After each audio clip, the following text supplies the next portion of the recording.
Welcome to Retire Smarter with Kevin Kroski. Find answers to your toughest questions and get educated about the financial world. It's time to retire smarter. Thanks for joining us for another edition of Retire Smarter. Great podcast for you on the way today as we seek to help you learn a little bit more about the financial landscape, about retirement, and how you can make sure you've got the best plans in place possible. Walter Storholt here alongside Kevin Kroski. He's the president and wealth advisor at True Wealth Design, serving you throughout Northeast Ohio with offices in Akron and Canfield. But no matter where you are, you can find out about the team online at truewealthdesign.com. Again, that's truewealthdesign.com. And if you're new to the show, don't forget, if you'd like to ever have a conversation with one of the planners and one of the advisors on the True Wealth team, you can schedule a free 15-minute call with an advisor on the team at truewealthdesign.com. Kevin, thanks for being with us once again, sir. Great to talk to you. How are you? Walter, I'm well. I am well. The spring is sprung. It's quite a bit of rain here and there, but we're getting some nice weather as well, and it's just filled with optimism and the future of summer down the road. That's fantastic. If I can share a fun, quick story with you, I almost was worried I wouldn't be able to host the podcast with you today due to hearing loss, if you can believe it or not.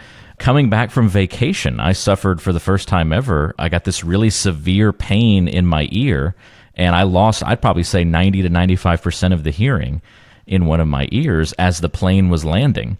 I could not pop my ears, and so I got all this pressure and all of this pain all of a sudden. And we ended up going to the urgent care, right? Welcome back from vacation, and we're now driving to the urgent care because we were worried about what it was. And I had a barotrauma, apparently is what it's called, barotrauma, and it was something where you can't pop your ears, and it was luckily a temporary thing. My hearing came back within about 48 hours or so, but it was really weird there for a little while. So I don't know if you do a lot of flying back and forth to different spots across the country. Have you ever experienced anything like that? I have not, but my daughter did have swimmer's ear a few weeks ago. Which I think is similar, yeah. Uh-huh. But, she woke up in the middle of the night screaming that her ear was in, just had a lot of pain in her ear and had some drops and popped. And now mom is in super mom mode with just wanting to put these plugs in her ear and, you better not jump under the water. And I'm like, Mom, you can't let her not be a kid. Come on. Right. Oh, that's too funny. So it has not reoccurred, much to everybody's delight. But I think that's the traditional role of mom and dad, right? Mom's there, Mama Bear's protecting her, and daddy is, let her be a kid. So that's right. Bounces out. It probably won't happen again. And if it does, well, we'll deal with it. Yeah. That seems to be our approach to things sometimes. But yeah, I just have to now, next time I'm going to get on a plane, I'm going to be thinking to myself, okay, don't let it happen this time, So, I think it was the headphones, and the noise canceling was so good on the headphones, I didn't realize that I needed to be popping my ears during the flight. And then all of a sudden I took them off and all that pressure was built up or something like that. So, well, take care of yourself, Walter. We're just building an audience here, buddy. I need you. That's right. You need me here on the show, right? We got to be able to communicate back and forth, or at least try and keep it easy to talk back and forth a little bit.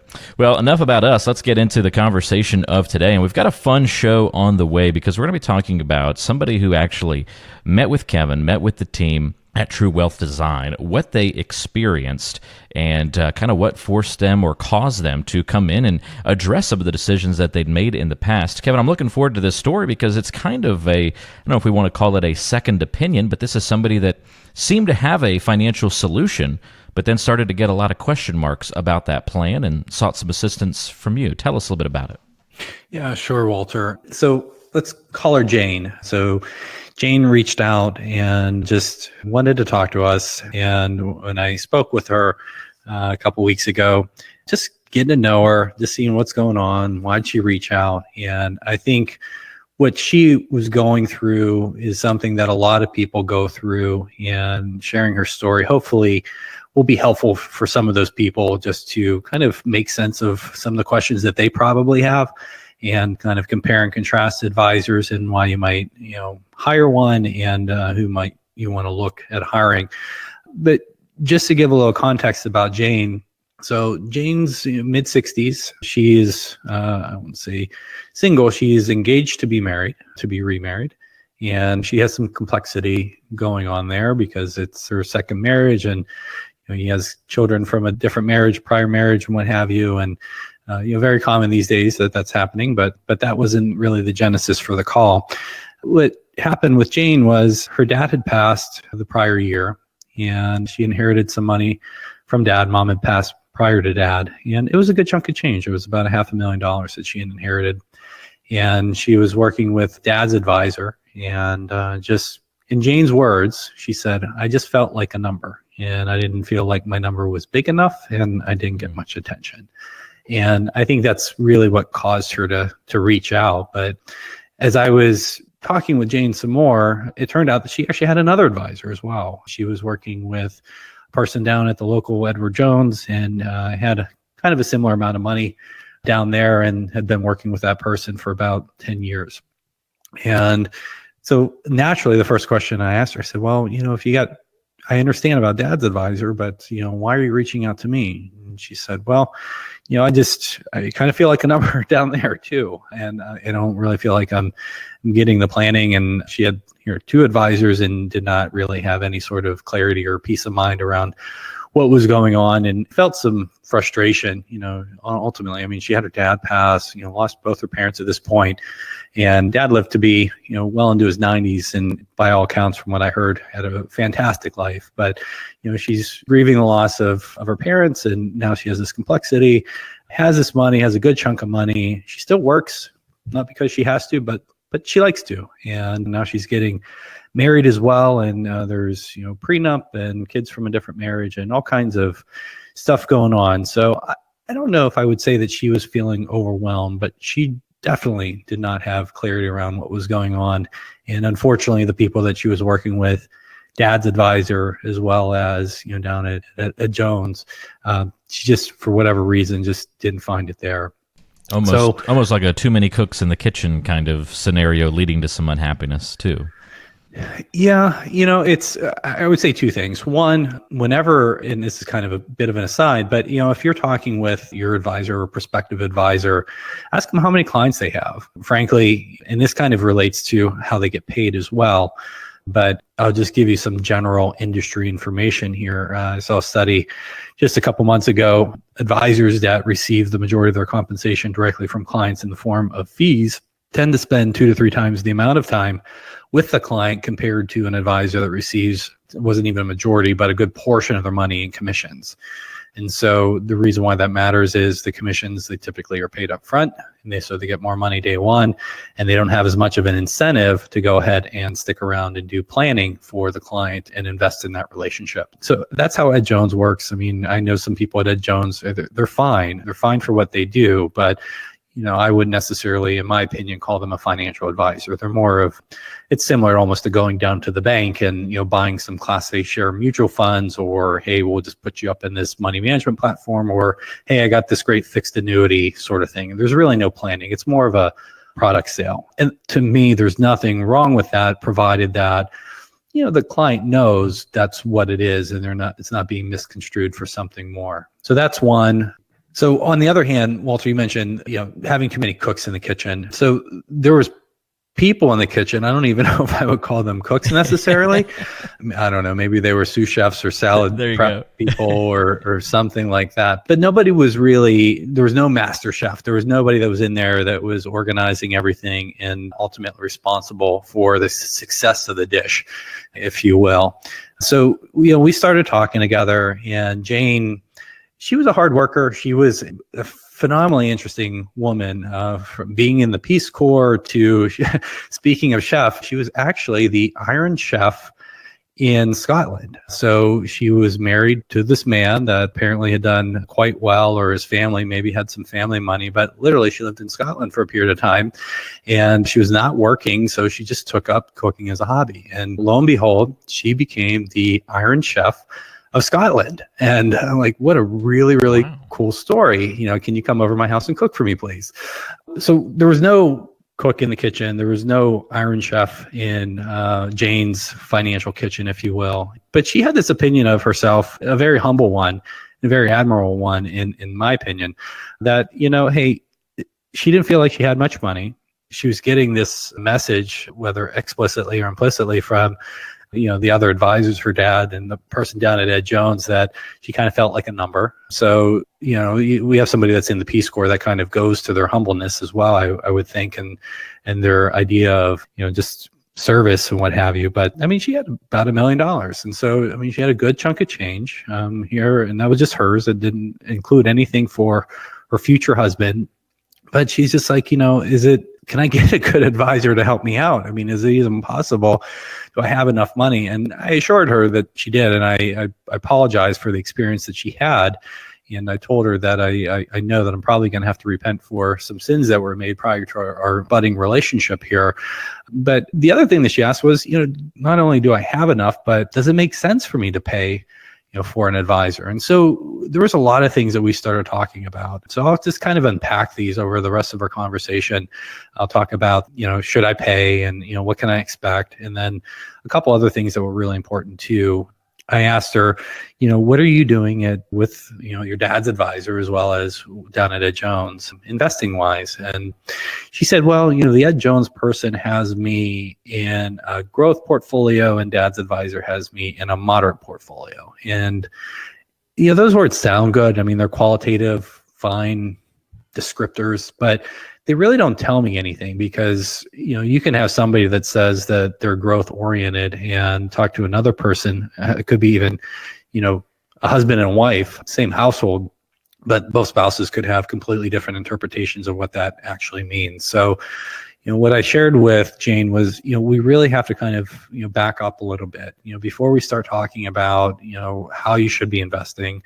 Let's sit down and figure out, well, how much money are you spending? She said, I already have that. I've been on a budget for a long time and I have that. So she sent that over to me and I took a look at it. And I said, this is great. I said, now that you've received some money from dad and on top of the money that you worked hard to accumulate yourself, you obviously have some new potential here. And honestly, she hadn't even thought about, what that might mean. And here she's getting into a new marriage as well. And her future husband has a good chunk of change. And so, it's really start thinking about some of these potentials about what the future may hold and what she could do, in terms of experience with the money, or she's charitable as well and giving some of the money away. So she was really just starting to think about those things. And those things tend to take some time to kind of wrestle with. But I just kind of took her down that path and, just really envisioning, understanding where she's currently at, but envisioning what the future is going to hold for her, what she wants it to hold, to have that intentionality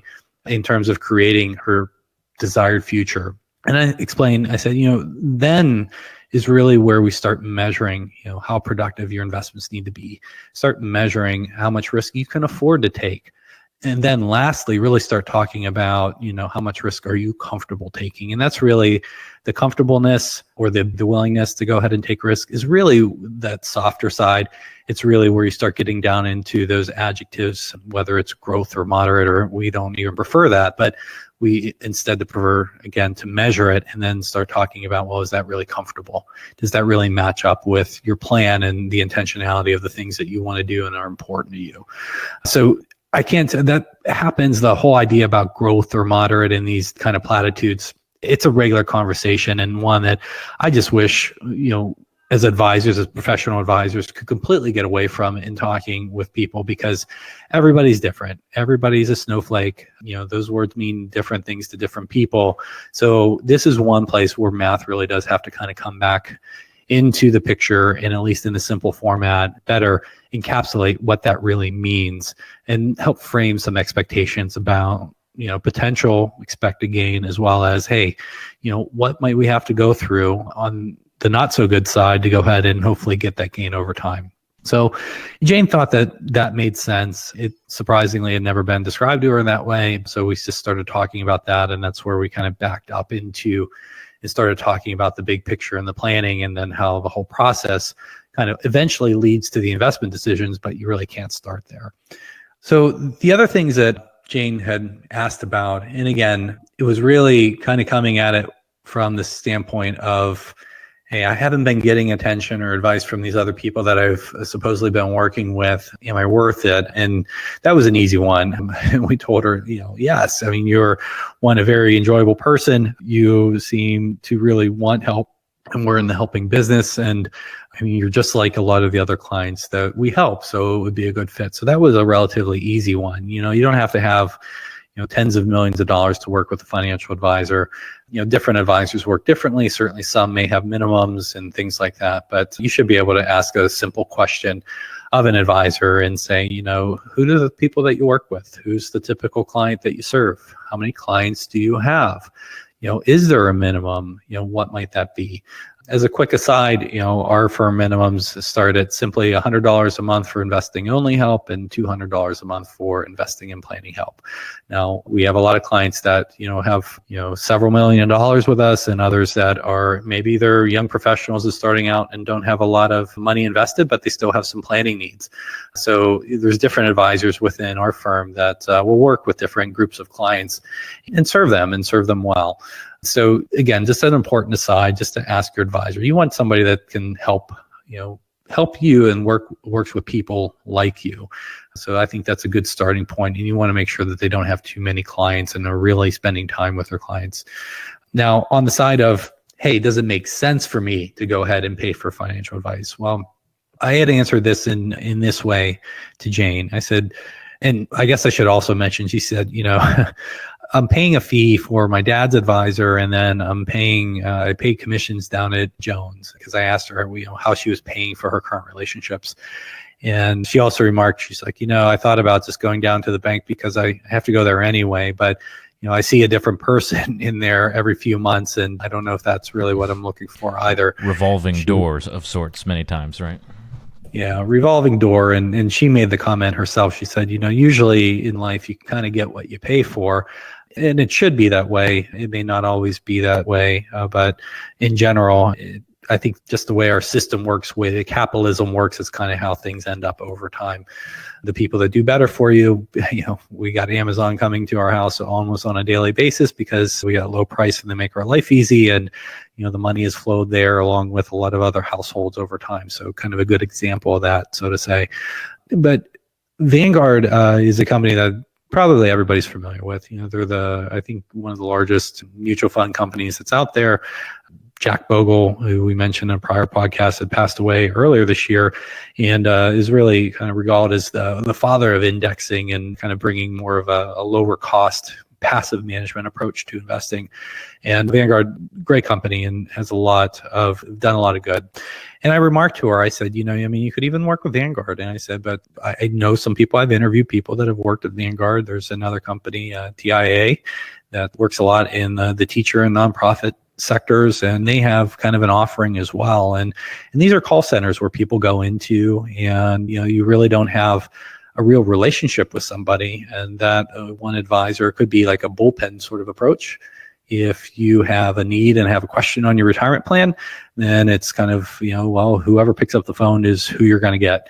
Or maybe a best case is you do have a dedicated advisor. You do have somebody, but true story, somebody at one of those firms that I interviewed with actually told me that they got reprimanded because they spent too much time on the phone with their clients, servicing them. They were supposed to keep the time on the phone about 10 minutes or so, and they were about 3 or 4 times over that. And they were actually getting in trouble for spending too much time with their clients on the phone. Huh. What do you think about that, Walter? Yeah, it seems a bit illogical, right? Yeah, I mean, it gets back to that idea that you get what you pay for. At least you should. And over time, that's going to average out, and it's typically going to be that way. Or being just a number, right? Completely. Client number 475672, you've only got 4 minutes left. Please wrap up, that kind of thing. And I'll give you another example too. We have a client that she had money at Fidelity in their private client group. She had money in Schwab private client group, and she has money with us. And there's a bit of a backstory to it, but unfortunately, she was taking this approach of kind of having a diversified advisor approach. It was a sad situation. She had lost her husband some years ago, and he handled the finances, and she not only had to pick up the pieces in many different ways, but then had to go ahead and take responsibility for all the financial decisions. And she's an incredibly smart woman, and I don't think she gives herself enough credit, but unfortunately she was taken advantage of by some people in some different ways. And she just said, look, I'm just not going to do that again. Or if it happens, at least it's only happened on one piece of the money. But what we came to over the years, I'm a big believer in, you go to the doctor needs to know everything that's good and bad and indifferent with you if they're really going to give you good advice. You don't go to one doctor for, the left side of your body and another doctor for the right side of your body or something like that. I mean, you need to have somebody that has that holistic viewpoint and be able to give you advice over everything. That'd be a really unique specialty, though, wouldn't it? I'm a doctor, but I'm only on the right side, The left side, right. But then it's even trickier when it gets to the brain, because it's like the left side of the brain controls the right side of the body. So where do you draw the line? That's right. Then it's very important to make sure you've got, two advisors, two doctors that can talk to each other really well, and that communication, that much more important. Yeah. And, of course, you have specialists and what have you, but you need a really good primary care physician. You need a good internal medicine doctor or what have you. But I digress. But she remarked, and I mean, this is a woman that has several millions of dollars, and she's got a good chunk, pretty much a couple $1 million at each of those three places I just mentioned. And, I told her, I said, I completely understand what you're dealing with in terms of your reasoning for doing what you're doing. And that I can't imagine what she had gone through. But I said, eventually, it's going to be in your best interest to find somebody that is knowledgeable and that is trustworthy and that you can really kind of consolidate things with to a large extent, or at least make sure that that person is looped in on everything. And so I agreed to take some baby steps with her as long as we were moving forward. And we've done that over the years. It's been, I don't know, probably like 7 years now that we've been working together, and sometimes begrudgingly, but it's continued to grow. But last year she made a remark. She's like, I go into these places and every 2 years I have to explain my story to somebody new, because of that same thing that you remarked on earlier, Walter, just that revolving door. And this isn't somebody that has, 20 grand down at the bank. This is somebody with a couple $1 million in these private client groups for, these big firms that, that everybody's familiar with. And so, the idea of getting what you pay for, again, it's not perfectly correlated. There are, good, better, and best advisors that are out there. Same thing with attorneys or accountants or doctors for that matter. But you really need to find somebody that's knowledgeable and is trustworthy and can go ahead and work and understand people like you, and then work with you and just have that good open dialogue going forward to make sure that you're getting where you want to go and making the most out of what you have. But I kind of jumping around here a little bit just to kind of bring it back home and wrap up the episode. So we were talking about Vanguard, and Vanguard had done a study a few years ago called The Value of Advice. And there's basically an attempt to go ahead and quantify, hey, does it make sense to pay a financial advisor? And what Vanguard came to the conclusion was, if you follow what they called a wealth management framework, making good investment decisions, making good distribution decisions, and pulling your money out of the accounts in retirement, and having a wealth management approach and considering taxes, that they came up with a number about 3% per year that an advisor, on average should add to a relationship. And then they made an interesting comment that said, even though that they should be able to do that over time, the benefits are lumpy, meaning that there's going to be some years where a lot of value is added and then other years where maybe not so much. And that's kind of how life goes. Some years, there's, you transition into retirement. There's a lot of things that are going on, a lot of moving pieces and parts. And the cost of an error for a lot of people is pretty steep. You make irrevocable decisions on your pension and on your Social Security claiming decision and things like that. And so, some of those, I guess, high dollar points, if you will, where the cost of the mistake is quite great, a lot of value can be added. And then, life is kind of calm for a while, but then another wave comes in. And so there's that constant ebb and flow. But I thought I'll often use that Vanguard story. There's similar studies from Morningstar and others that come up with a similar derivation of value. But Vanguard is really known as kind of a do-it-yourself type investor place. And for them to come out and do that work and do that research, I think it really speaks volumes about the value that a good advisor can bring to somebody over time. So, on one hand, you have Jane that's going out there and working with people that I'm sure they were nice enough people, but they were really just selling product. And, one had a relationship with dad, and maybe that gentleman was doing planning. I'm not sure. Maybe he didn't meet her minimums or something like that, because Jane had some siblings and ultimately the accounts were split. And so maybe, dad had 1.5 million, but when they were split with the three girls, they were only 500,000 each. And so maybe they didn't meet his minimum at that time to do planning. I'm not sure, nor was she. But Ed Jones it's a different model. And you can read about them, but they don't do planning. It's common that you have one advisor that has 700 or 1,000. I wouldn't call them clients, but I call them customers. Or you can go to a Vanguard, which is great. Vanguard, we use some of their investments, but go there, you go to TICREF, and you're getting a call center. So all these choices, I think none of them are inherently good or bad. It all depends on what somebody needs and what they're willing to pay, and are they going to get value commensurate with what they're going to pay. And I think those are the questions that anybody that's looking for advice, that has the kind of questions that hopefully we're answering by tuning into the podcast, those are the things that they should be thinking about.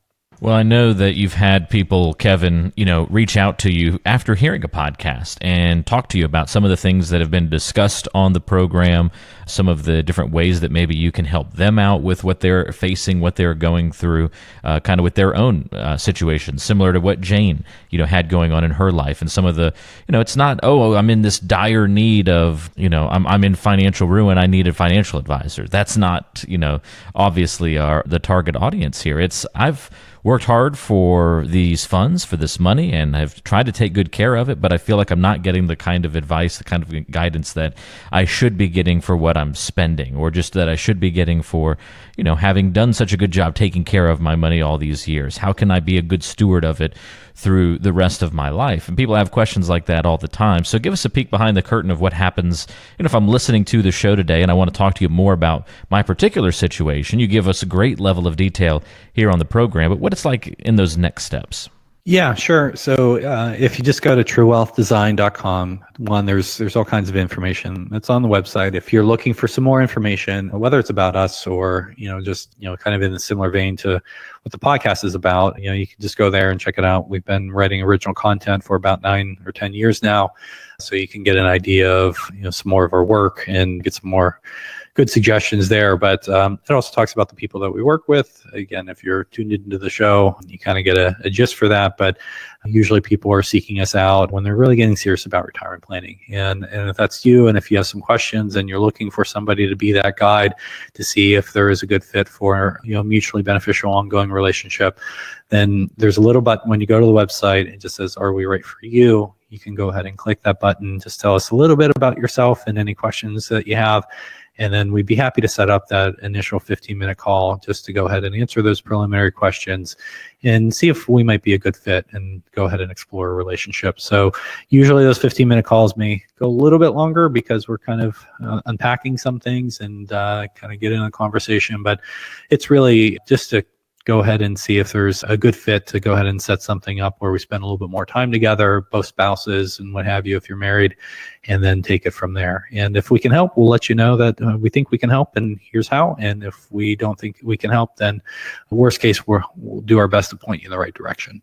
So unlike what Jane experienced with the, sorry, you're at your time limit, gotta shut you off, or what many people have had happen to them maybe before working with some of the big banks. You're okay making it a little bit longer than 15 minutes if it needs to be. Yeah, we sure are. We're in a helping business. That's right. If you want to get in touch, again, that's the easiest and probably the best way to do it, truewealthdesign.com, and just look for that button that Kevin mentioned, Are We Right For You, and schedule your 15-minute call with an experienced advisor on the team. You can also ask Kevin your questions. Just look at the contact page there on True Wealth Design. You can find ways to get in touch or email the team as well if you've got additional questions you want to talk about. And of course, you can always pick up the phone and call the old-fashioned way. 855-TWD-PLAN is the number. That's 855-TWD-PLAN, which all number version is 855-893-7526.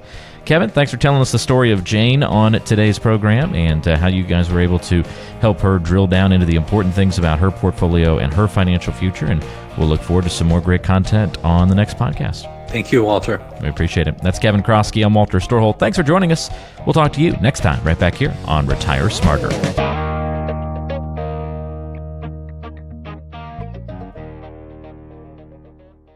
Information provided is for informational purposes only and does not constitute investment, tax, or legal advice. Information is obtained from sources that are deemed to be reliable, but their accurateness and completeness cannot be guaranteed. All performance reference is historical and not an indication of future results. Benchmark indices are hypothetical and do not include any investment fees.